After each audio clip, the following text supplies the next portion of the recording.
여러분, 주님 안에서 열정을 가진다는 건 참으로 중요합니다. 하지만 그것보다 더 중요한 것은 하나님 앞에 겸손한 것입니다. 오늘 여러분과 제가 함께 살펴볼 예레미야 1장 4절부터 10절에 있는 말씀을 가지고 예레미야의 겸손한 열정 함께 살펴보기를 원합니다. 하나님의 축복과 은혜가 여러분의 삶 속에 함께 하시고 또 지금까지 역사하셨던 그 놀라운 은혜와 긍휼하심이 앞으로도 계속해서 여러분과 삶과 저의 삶 그리고 이 순간 하나님의 말씀을 살펴보는 귀중한 시간에 함께 하시기를 주님의 이름으로 축원합니다. 우리 예레미야 1장 4절부터 10절에 있는 말씀 함께 살펴보겠습니다. 예레미야 1장 4절부터 10절입니다. 함께 있는 곳에서 봉독하시겠습니다. 여호와의 말씀이 내게 임하니라. 이르시되 내가 너를 복중에 짓기 전에 너를 알았고 내가 태어나서 나오기 전에 너를 구별하였고 너를 열방의 선지자로 세웠노라 하시기로 내가 가로되 슬프도소이다 주 여호와여 보소서 나는 아이라 말할 줄을 알지 못하나이다. 여호와께서 내게 이르시되 너는 아이라 하지 말고 내가 너를 누구에게 보내든지 너는 가며 내가 내게 무엇을 명하든지 너는 말할지니라. 너는 그들을 인하여 두려워 말라. 내가 너와 함께하여 너를 구원하리라. 나 여호와의 말이니라 하시고 여호와께서 그 손을 내밀어 내 입에 대시며 내게 이르시되 보라 내가 내 말을 내 입에 두었노라. 보라 내가 오늘날 너를 열방 만국 위에 세우고 너를 뽑으며 파괴하며 파멸하며 넘어뜨리며 건설하며 심게 하였느니라. 어떤 일을 보면서 그것을 고쳐보거나 말을 해서 잘못되었다는 것을 알게 해주고자 하는 마음으로 애타보신 적 있으신가요? 저라면 안 되는데 저것은 분명히 사고 나는데 저렇게 하면 반드시 문제가 발생하는데 하는 생각으로 불안과 안절부절했던 경험들이 있다면 그럴 때 어떻게 하셨나요? 나의 위치가 이루어지고 진행되고 있는 일에 전혀 관련이 없다고 해도 불안하고 안절부절한데 만약에 그것에 대한 지식이나 그 일을 하였거나 지금 하고 있는 중에 보여지고 발견되는 문제를 보고 있다면 여러분은 어떻게 하시겠습니까? 먼저 자신이 무슨 일을 하고 있으며 누구인지를 밝혀야겠죠? 그리고 그것은 이렇게 하여야 하며 발견되는 위험 요소를 해결할 수 있다면 해결하고 그렇지 않다면 안전한 방법을 찾고 또 제안하지 않겠어요? 오늘 우리가 함께 살펴볼 한 사람이 그러하였습니다. 그는 이스라엘 백성들이 망하는 이유를 분명히 보았고요.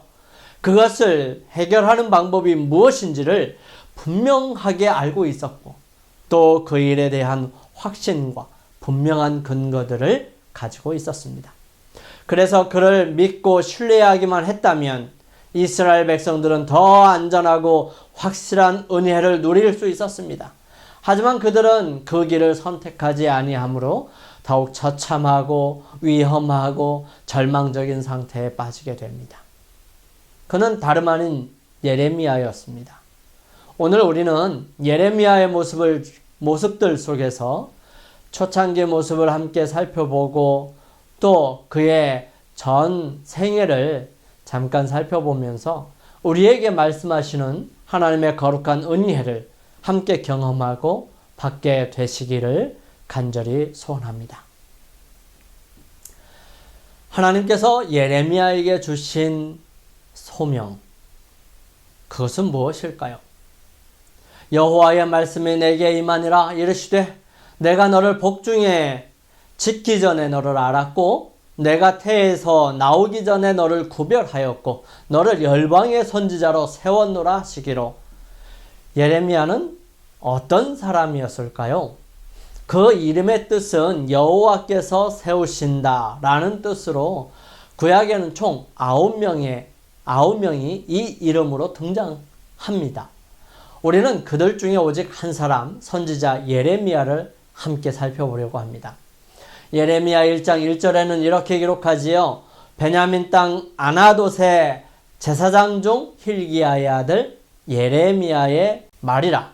이 베냐민 땅 아나돗은 어떤 곳일까요? 아나돗은 베냐민 지파가 가나안 정복 후에 제사장 아론의 자손에게 내어준 곳 중에 하나였습니다. 여기는 베냐민 지파 중에서 제사장들이 살아가는 곳이었습니다. 아나돗 가까운 곳에 노비라고 하는 곳이 있었는데 그곳에는 솔로몬 성전이 지어지기 전에 성소가 있었던 곳이기도 합니다.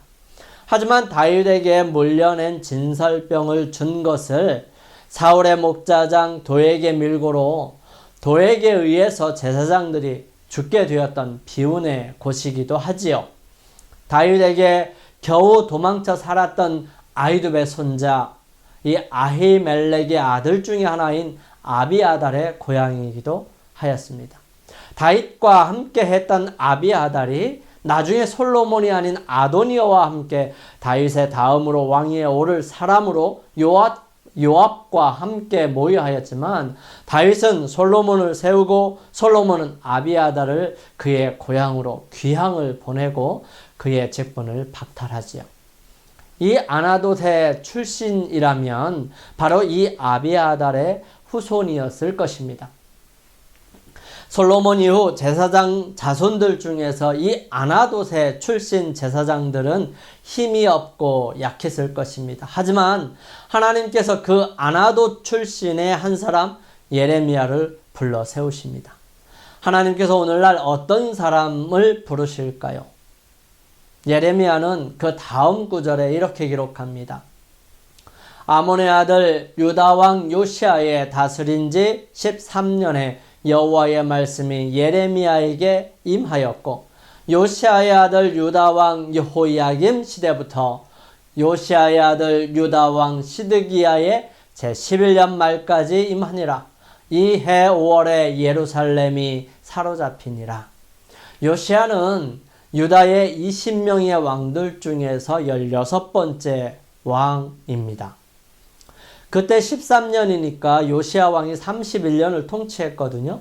그때가 640년부터 609년까지의 기간이었습니다. 이때의 애굽은 쇠퇴기로 접어들고 바벨론이라는 나라가 강성해지고 있었습니다. 결국 605년에 바벨론이 예루살렘을 쳐들어와서 포로들을 잡아가 버리지요. 그리고 나머지 왕들은 바벨론의 속국으로 있으면서 있었던 기간으로 586년에 완전히 유다가 망하는 시간들이었습니다.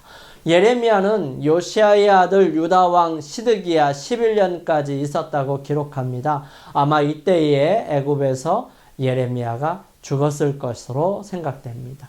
예레미야가 요시아 왕 13년에 부름을 입었다고 기록하고 있으니까 요시아 왕이 31년 통치에 13년째 되는 해였어요. 그래서 18년 동안 그 다음 왕인 여호아하스 3개월, 그리고 그 다음 왕인 여호야김 11년, 그리고 여호야긴 3개월 뒤에 있다가 시드기야가 약 11년 동안 합치면 약 40년 동안 예레미야는 힘있게 외쳤던 것입니다. 요시아 왕을 마지막으로 선한 왕이 없었으니까요. 나라가 파국으로 치닫고 하나님께서 참으시다 결국 바벨론이 쳐들어오는 것에서 보호의 손길을 거두어가고 계셨던 시기였습니다. 이것을 좀 더 구체적으로 성경주석 예레미야 서론에 잘 요약되어 있습니다. 요시아 왕은 기원전 640년부터 609년까지 있었던 왕인데요. 할아버지 므낫세와 아버지 아몬 왕은 2년밖에 통치를 안 했어요. 거의 도덕적으로 영적으로 타락이 있은 후에 유다는 다시 한번 경건함과 하나님을 위한 열성으로 유명한 왕을 맞이했었던 것이요. 그가 요시아 왕이었습니다. 그는 불과 20세 정도의 나이에 많은 개혁 사역을 시작했습니다. 그가 처음에 왕을 시작할 때가 8살이었으니까요. 그렇게 이 하나님의 사업에서 요시야는 자신이 왕이 된 지 13년, 즉 25살 되는 해에 이 예레미야가 부르심을 받았고요. 이때 예레미야의 도움으로 개혁 사역을 아주 박차를 가할 수 있었던 것입니다. 요시야의 통치 18년 되던 해, 성전을 깨끗이 하고 수리하던 중에 율법책을 발견하게 됩니다. 그 발견은 유다 땅 전역에 걸쳐서 요시야의 개혁 운동을 더욱 확장시켰습니다. 이 개혁은 심지어 북방 왕국의 옛 영토에까지 확장되었는데요. 아수르 제국의 쇠퇴가 그러한 확대를 가능하게 했었던 것입니다. 요시야 왕은 기원전 609년 무기또에서 애굽의 느고 2세에 대한 지나친 간섭으로 인해서 죽게 되었는데요. 그의 죽음은 국가의 중대한 손실이었습니다. 아마도 요시야가 좀 더 오래 살았더라면 이 개혁 사역이 완성되었을 수도 있었을 것입니다. 많은 백성들이 그의 죽음을 슬퍼했었지요. 다음은 여호아하스 왕입니다. 살롬으로도 알려져 있지요. 요시야가 죽은 후에 나라의 백성들은 그의 아들인 여호아하스를 왕위에 앉혔습니다. 근데 여호아하스가 통치한 지 불과 3개월 후에 느고 2세는 아마 돌아가는 길이었었던 것 같아요. 그때 여호아하스를 폐위시켜서 애굽으로 데려갑니다. 그는 거기서 죽게 되죠. 그 다음에 엘리야김이라고 불렀었는데 여호야김을 그 위에 세웁니다. 느고 2세는 요시야의 둘째 아들인 여호야김을 왕위에 앉힙니다. 유다는 이제 애굽의 종주권 아래 있게 되었고요. 애굽과의 화친을 위해서 힘겨운 조공을 바쳐야만 했었습니다. 기원전 605년 이 느부갓네살은 팔레스틴을 침공해서 성전에 있는 기명들과 여러 가지 것들을 취하여 귀족들과 함께 포로들을 데리고 바벨론으로 돌아갑니다. 이 포로들 중에 다니엘과 그 세 친구들이 있었던 것이죠. 이리하여 이 여호야김은 그의 충성을 애굽에서 바벨론으로 돌이키도록 강요를 받게 됩니다. 그 당시에 애굽은 갈그미스 전투에서 참패하였고요. 느고 2세는 그의 군대의 남은 자들과 함께 급히 퇴각할 수밖에 없었습니다.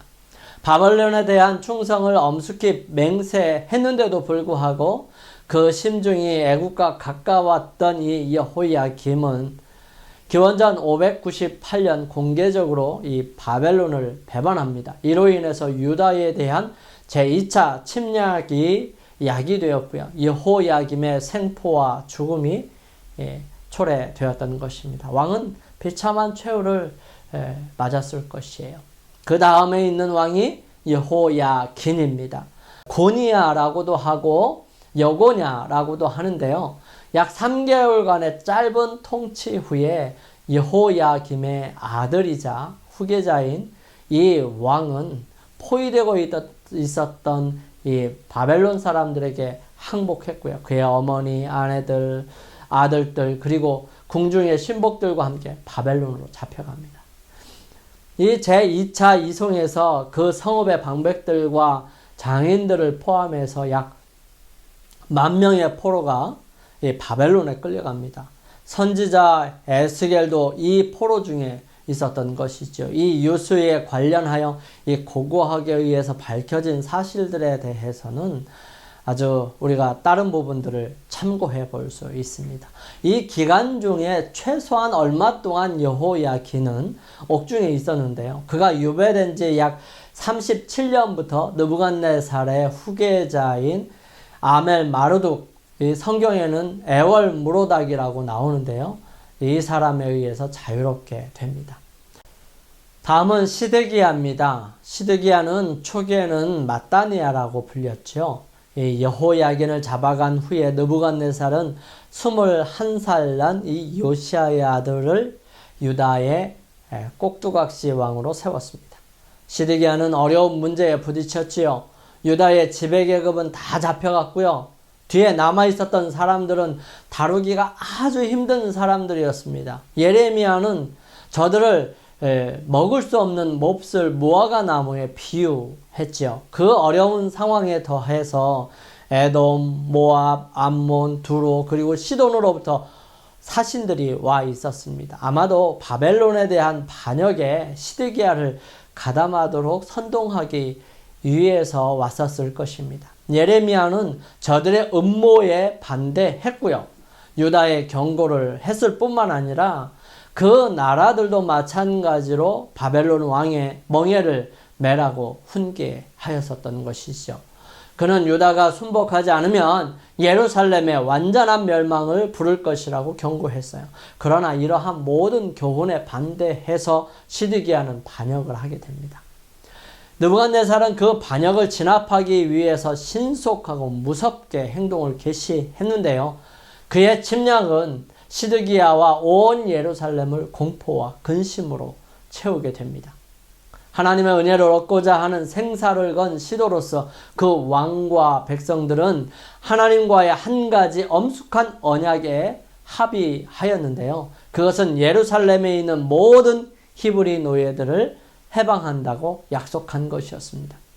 그러나 느부갓네살이 바로의 군대의 위협 때문에 포위를 일시적으로 풀자 그 언약을 잊어버렸어요.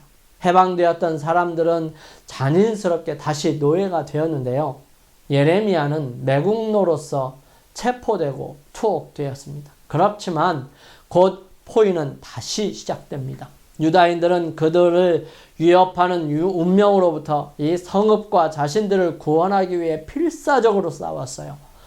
도성은 이 30개월 동안 견뎠지만 결국은 586년 7월에 바벨론 사람들은 성벽에 돌파구를 만들고요. 시드기야는 소수의 호위병을 데리고 도망하려고 했지만 추격을 당하여서 여리고 근처에서 잡히게 되고 맙니다. 그래서 두 눈을 뽑히고 자기 아들들을 보는 앞에서 죽임을 당하는 그러한 엄청난 일들을 당하게 되지요. 그 다음에 있었던 왕이 바로 그달랴인데 그달랴는 사실은 왕이라고 보기는 좀 그렇고요. 느부갓네살은 이 사반의 손자이자 아히감의 아들인 그달랴를 임명했었습니다. 뒤에 남아있는 자들을 다스리도록 했었는데요. 그달랴는 예루살렘 가까이에 있는 미스바에 그의 본부를 정했습니다. 바벨론 사람들은 예레미야에게 자유를 허락했어요. 그는 미스바에 있는 새로운 총독과 합세하게 되는데요. 그달랴가 살해가 되지요. 요하난의 지배하에 유대인들은 남은 무리들과 함께 예레미야를 잡아서 애굽으로 도망하게 됩니다. 결국은 여기에서 예레미야는 죽게 되고 그의 마지막 기별을 전하고 세상을 뜨게 되는 것입니다.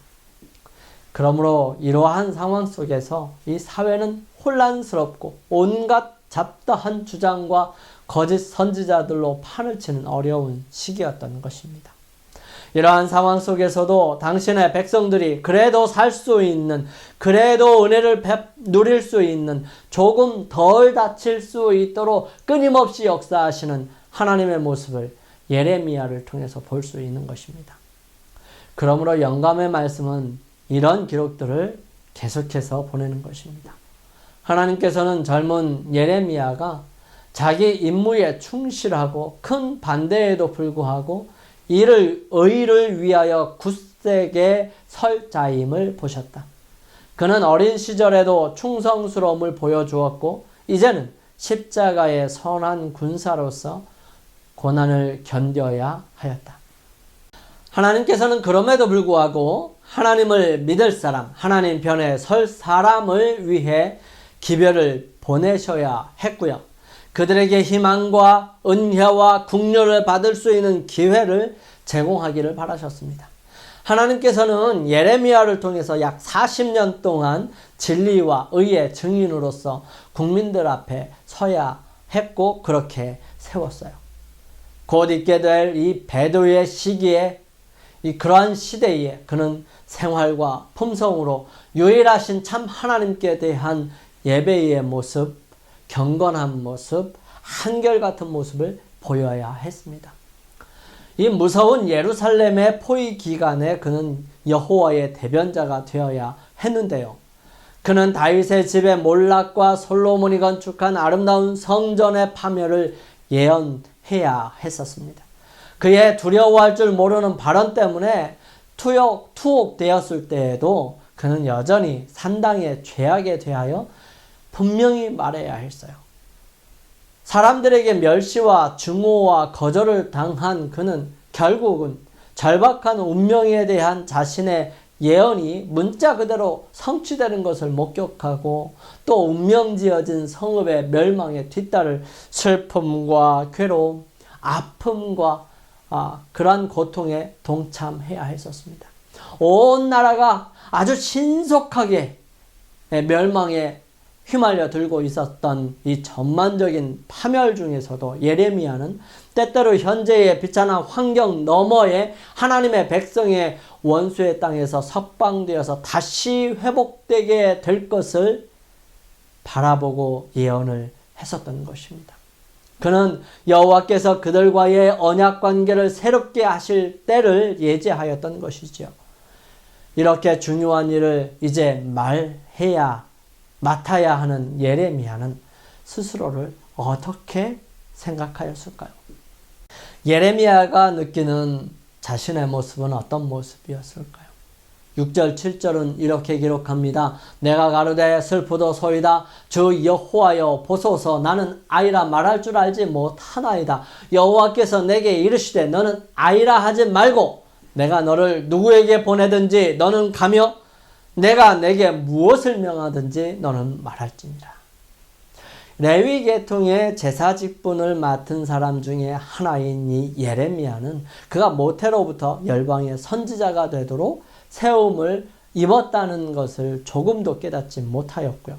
하나님의 소명을 받았을 때에 그는 자기의 무가치함에 대해 느낌으로 그러한 무가치함에 대해 압도적인 괴로움을 느꼈어요.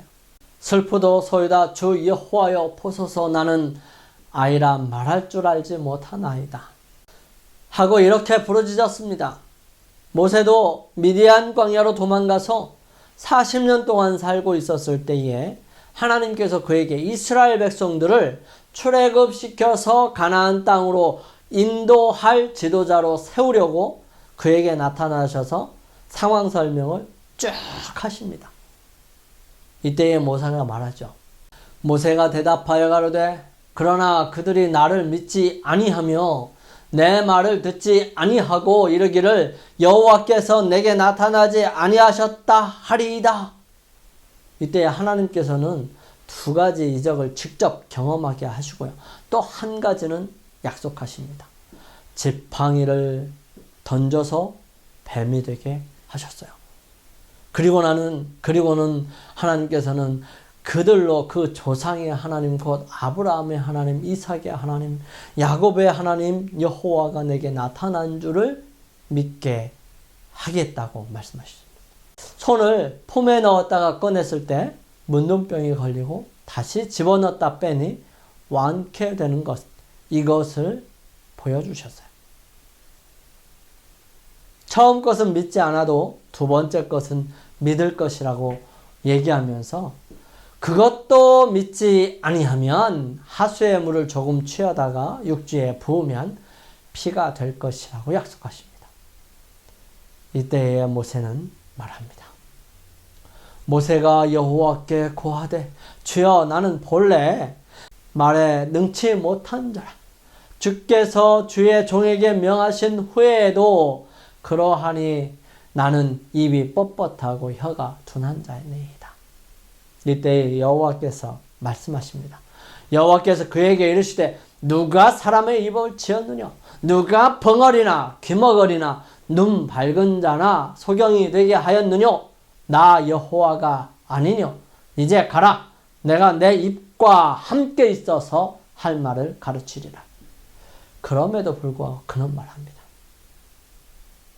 모세가 가로되 주여 보낼 만한 자를 보내소서. 이때 여호와께서 화를 내십니다. 그리고 형을 붙여주시죠. 예레미야는 자신이 이 험한 세상에서 그 귀하고 분명한 말씀을 전하기에는 너무 여리고 연약하다고 생각했어요. 이때 여호와께서 당신의 택하신 사자에게 이렇게 명령하십니다. 너는 아이라 하지 말고 내가 너를 누구에게 보내든지 너는 가며 내가 내게 무엇을 명하든지 너는 말할지니라. 너는 허리를 동이고 일어나 내가 내게 명한 바를 다 그들에게 고하라.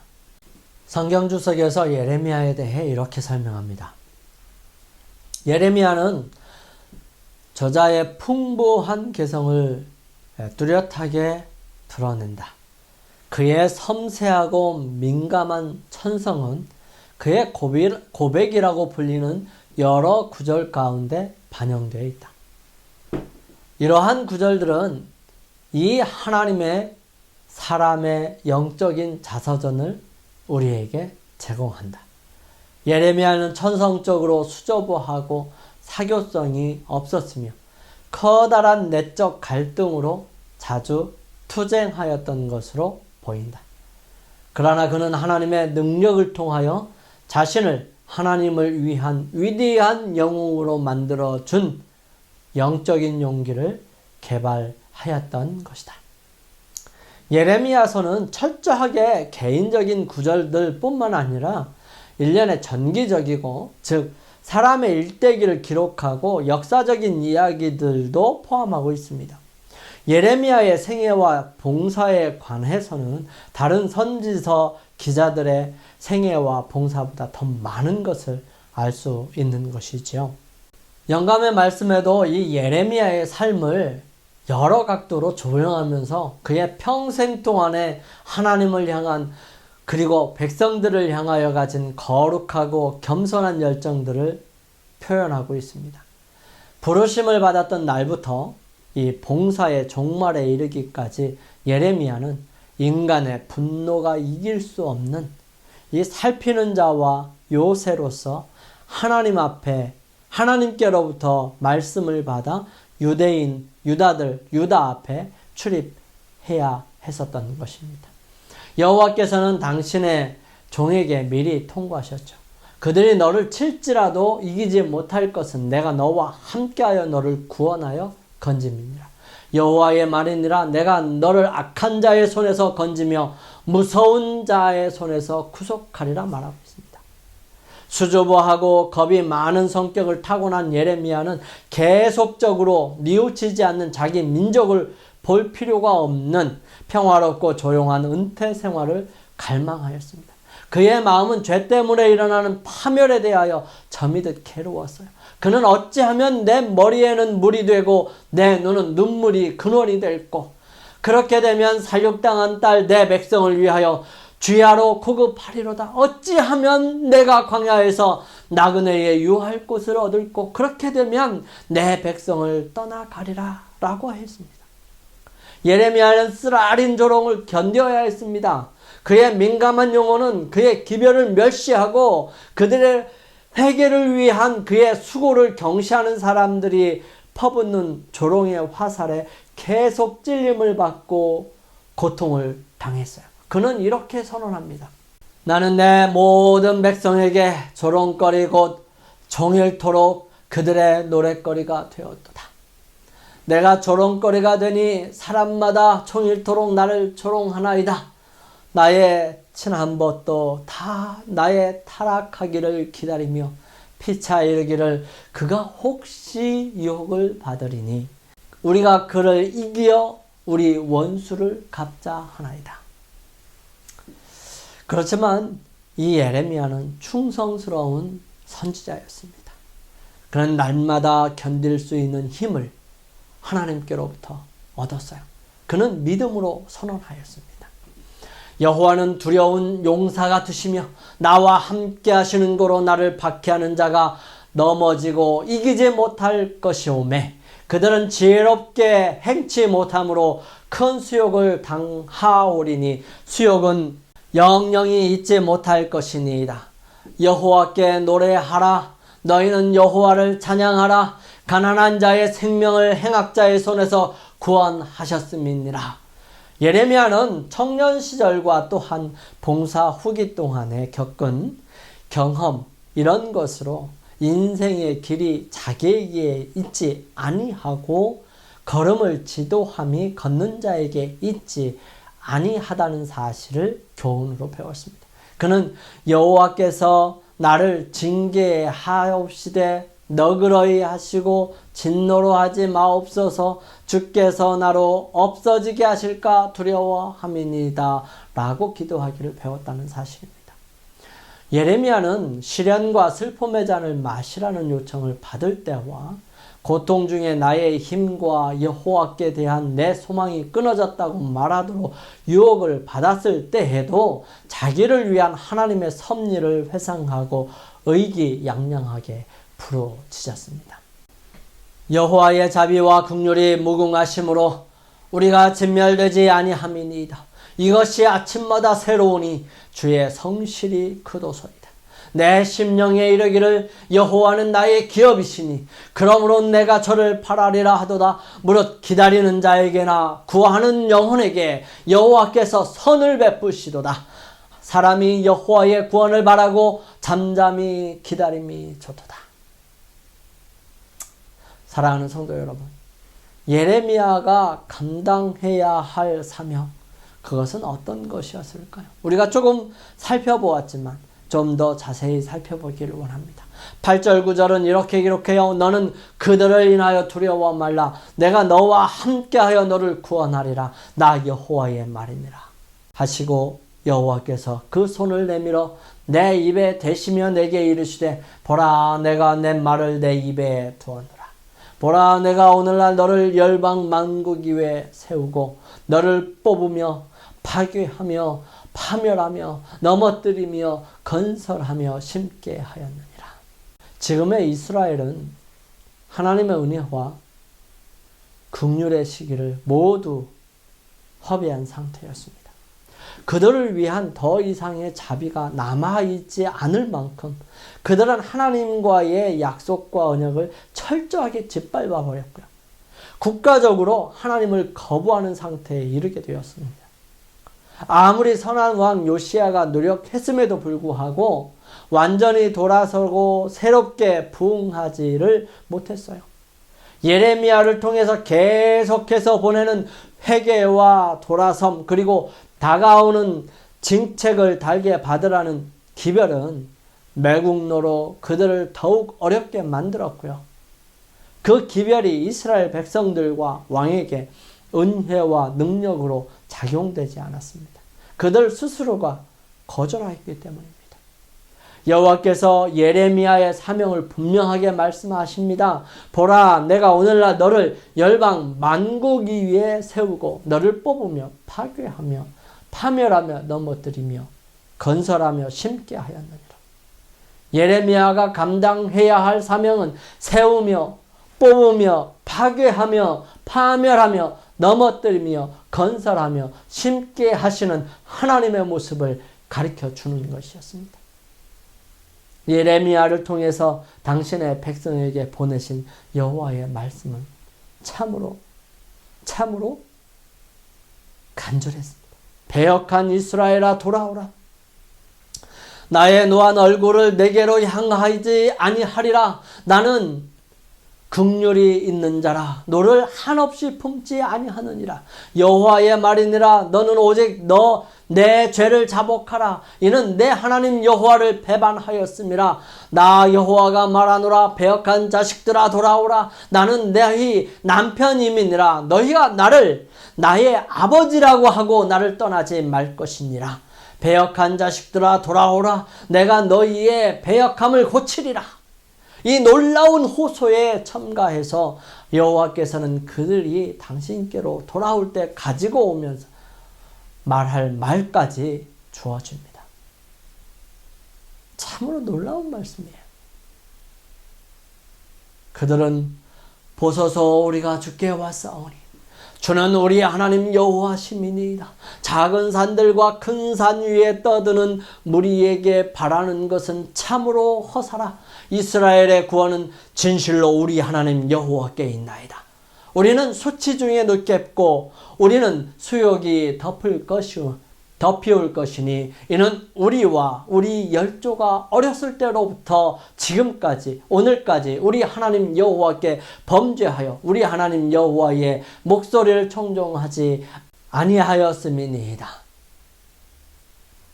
요시야가 일으킨 개혁으로 그 나라 안에 있었던 우상 숭배의 사당들을 깨끗이 치웠지만 군중들의 마음은 변화되지 아니하였습니다. 싹이 터서 큰 수확을 거두리라고 약속된 진리의 종자들은 가시 때문에 질식되어 버렸던 것이지요. 이와 비슷한 또 다른 형태의 타락은 정말 위험할 것이므로 여호와께서 백성들을 깨우쳐서 그들이 위험을 깨닫게 하시고자 하셨던 것이에요. 그들이 여호와께 충성을 보일 때만 하나님의 은총과 번영을 바랄 수 있었습니다. 예레미야는 신명기에 주어진 권고에 거듭거듭 그들의 주의를 환기시켰습니다. 예레미야는 어느 다른 선지자들보다 더 모세의 율법의 가르침을 강조하고요. 이것이 어떻게 국가와 모든 개인의 마음에 최고의 영적 축복을 가져다 줄 수 있는지를 보여주었어요. 그래서 그는 외칩니다. 옛적 길, 선한 길이 어디인지 알아보고 그리로 행하라. 너희 심령이 평강을 얻으리라고 간청했습니다. 충성에 대한 보상으로 이러한 번영이 약속되었지만 이 약속에는 하나님의 율법에 충성하지 않을 때 내리는 무서운 형벌들도 포함되어 있었습니다. 만일 저희 조상이 하나님 여호와를 순종하고 그분의 안식일을 거룩히 지키라는 권고를 듣지 아니하면 그 성읍과 궁궐들은 불로 말미암아 완전히 파멸될 것이었습니다. 그렇지만 이러한 기별들 속에서도 대다수의 백성들은 회개와 개혁의 초청에 귀를 기울이지 아니하였습니다.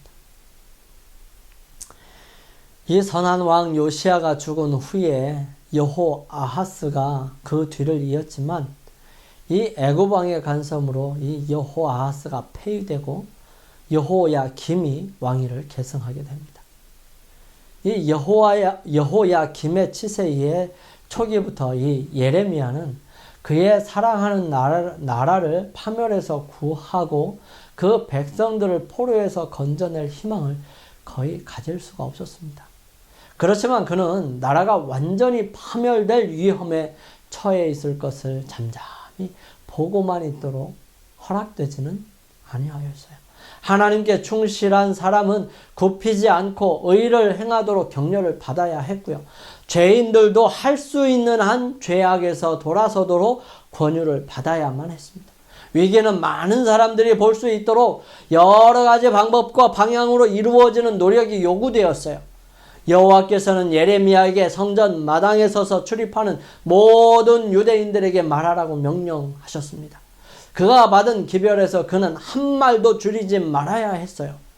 이는 시온의 죄인들이 그 말씀을 듣고 그들의 악한 길에서 돌아설 수 있는 가능한 한 최대의 기회를 가질 수 있도록 하기 위함이었습니다. 여호와께서는 징벌하기를 원치 않으십니다. 이러한 기별들을 예레미야는 생생하게 나타내 줍니다. 여호와께서는 회개하지 않은 자들에게 호소하시려고 당신의 징벌을 멈추세요.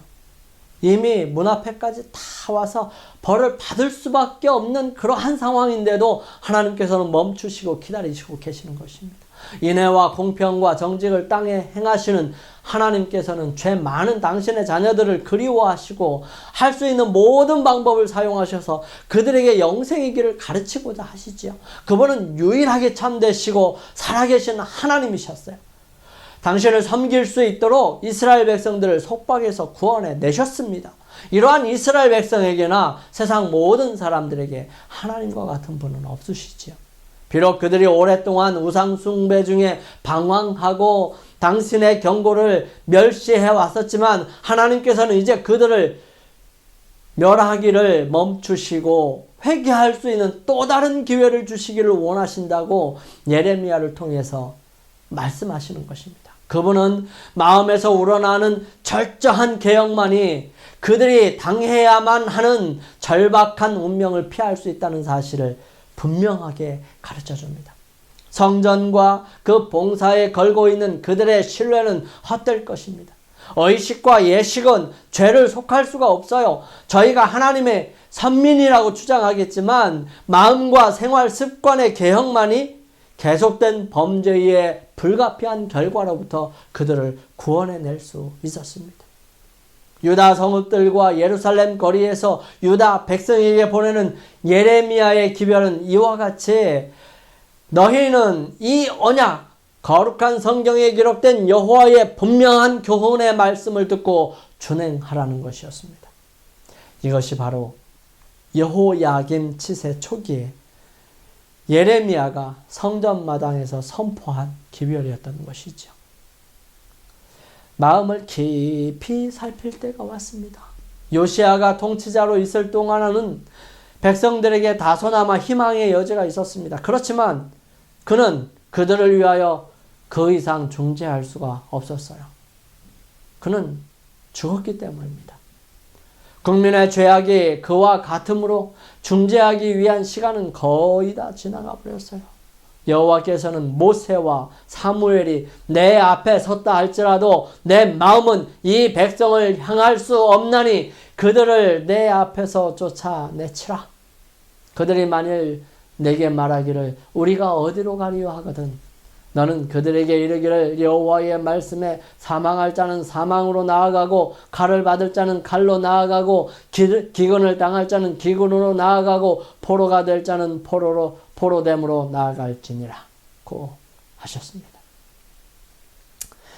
하나님께서 주시는 은혜스러운 초청에 주의하기를 거절함으로 1세기 전에 북방 이스라엘 나라에 내렸던 형벌이 회개하지 아니하는 그 나라, 유대의 나라에 초래될 것이었습니다. 그들에게 준 기별은 너희가 나를 청종치 아니하며 내가 너희 앞에 둔 법을 행치 아니하며 내가 너희에게 보내고 부지런히 보낸 나의 종 선지자들의 말을 이미 듣지 아니하였거니와 너희가 만일 다시 듣지 아니하면 내가 이 집을 실로같이 되게 하고 이 성으로 세계 열방의 저주거리가 되게 하리라 말씀하시는 것입니다. 이후 여러 왕을 거쳐 마지막 왕인 이 시드기야 때까지 그는 끊임없이 기별을 전하기를 쉬지 아니하였어요. 예레미야의 겸손한 열정이 바로 여기에 있습니다. 예레미야 20장 9절이요 내가 다시는 여호와를 선포하지 아니하며 그 이름으로 말하지 아니하리라 하면 나의 중심이 불붙는 것 같아서 골수에 사무치니 답답하여 견딜 수 없나이다. 예레미야의 사명은 이렇듯 멸망해가는 이스라엘의 현 상황을 분명하게 바라보게 해주고요. 여기에서 구원을 얻을 수 있는 방법들을 제시해 주며 겸손히 하나님 앞에 온전히 굴복하게 될 때에 내려지는 형벌과 다가올 엄청난 재난들 속에서도 보호함을 받을 수 있을 것이었습니다.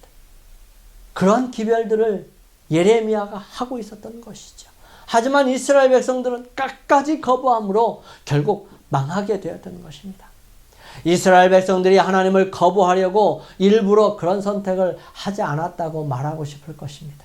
그 상황에서는 그것이 최선이었다고 말하고 싶을 것입니다. 하지만 계속해서 거부해온 하나님의 말씀을 거역해온 이스라엘 백성들은 그것이 옳은 일인 줄 알면서도 그 길을 선택할 수 없었고 자신의 생각과 불안함과 두려움이 분명하고 온전한 하나님의 기별들을 요약하고 도망가려고 하고 별로 쓸모없는 기별로 생각하게 만든 것입니다. 앞으로 우리에게 닥쳐올 마지막 시대에도 마찬가지일 것입니다. 우리가 지금 어떻게 살아가느냐에 따라서 우리의 결정은 영원한 미래에 대한 하나하나의 기초돌이 될 것입니다. 매일매일 하나님의 편에 서서 매일매일 하나님의 편에 서기를 선택하는 사람은 위기의 순간에 상황과 자신의 생각에 기초하지 아니하고 비록 힘겹고 어렵게만 보이고 두렵게 보인다 할지라도 하나님의 뜻에 복종하고 그 안에 거할 것입니다. 하지만 그렇지 못할 때 우리는 그 안에 거하고 싶어도 수많은 두려움과 염려와 불안함 때문에 결코 거기에 머물 수 없게 될 것입니다. 사랑하는 성도 여러분, 오늘은 예레미야의 모습을 통해서 오늘날 우리는 어떤 모습을 간직해야 하고 하나님의 말씀에 대한 어떤 모습으로 살아가야 하며 주어진 기별과 호소에 어떤 반응을 하며 살아가야 하는지를 살펴보았습니다. 하나님의 거룩한 은혜와 능력이 하나님 편에 속하려는 여러분과 저에게 함께 하시기를 간절히 소망합니다. 우리 결심하고 기도드리기 위하여 머리를 숙이시겠습니다. 하나님의 기별에 대한 바른 자세를 가지고 자신의 모습이 어떠한지를 바라보게 하소서. 비록 주어지는 기별이 고통과 아픔을 가져오고 또 인내를 감내해야 하는 일이라 할지라도 믿음을 가지고 선택하고 기별을 이루기 위해 나아가게 하소서. 오직 하나님만이 전부임을 기억하게 하시고 겸손히 평생을 주님 안에 거하게 하소서. 함께 기도하시겠습니다.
거룩하신 아버지 하나님, 주님께서는 예레미야를 통해서 오늘 우리가 어떠한 하나님의 말씀에 대하여 자세를 가져야 하는지 저희의 모습을 뒤돌아볼 수 있도록 이스라엘 백성들을 통하여 보여주시고 살펴주심을 인하여 감사를 드립니다. 주님, 아무리 마지막이 가까웠어도 그 마지막에 끝까지 회개할 수 있는 기회들을 허락하시는 주님을 바라보면서 주님, 아직 기회가 있을 때에 저희들 주님 앞에 저희들의 자신을 내려놓고 주님의 거룩하심에 저희들 겸손히 무릎 꿇을 수 있도록 도와주시옵소서. 거룩하신 주님이시여, 저희들 그러므로 말씀에 순종하며 기별을 따라 살아가며 많은 사람들에게 하나님의 심판이 가까웠음을, 종말이 가까웠음을 나타내고 전해줄 수 있도록 도와주시옵소서. 그러므로 함께 구원을 얻어 영원한 하늘나라 주님이 계시는 그곳에 함께 갈 수 있도록 도와주시옵소서. 주의 놀라우신 섭리와 은혜가 이제 환절기를 접어드는 이 시간에 우리 백성들에게 함께하여 주셔서 많은 위험과 어려움으로부터 건져내 주시고 주님 안에서 평안과 주님의 백성들로서 잘 준비되어가는 주님의 자녀들이 되게 하옵시기를 저희들을 죄에서 구원하셨으며 언제나 함께 하시는 우리 주님 예수 그리스도의 이름으로 간절히 기도드리옵나이다. 아멘.